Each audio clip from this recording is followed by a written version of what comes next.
waa kee akkasidha. Maali? Warra meeshaa nurraa bitachuu barbaadan nurraa bitadhaayin jechaanidha. Online irra gurgurtaa jirti? Online irratti kanan gurgura anaaf koomishinii kophaatti qaba. Damoosa kiyyaa fi waliin argu kophaatti naa kaffalama.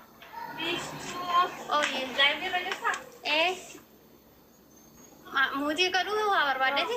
Anna fudhadhaa kana zoorbaatti qofa.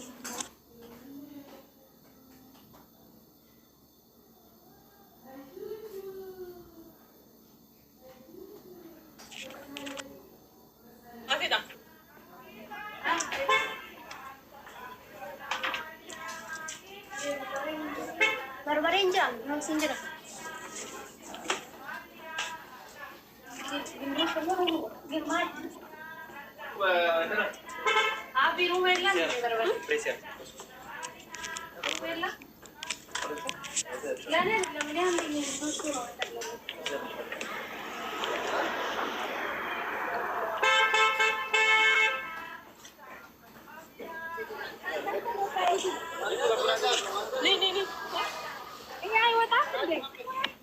Naju.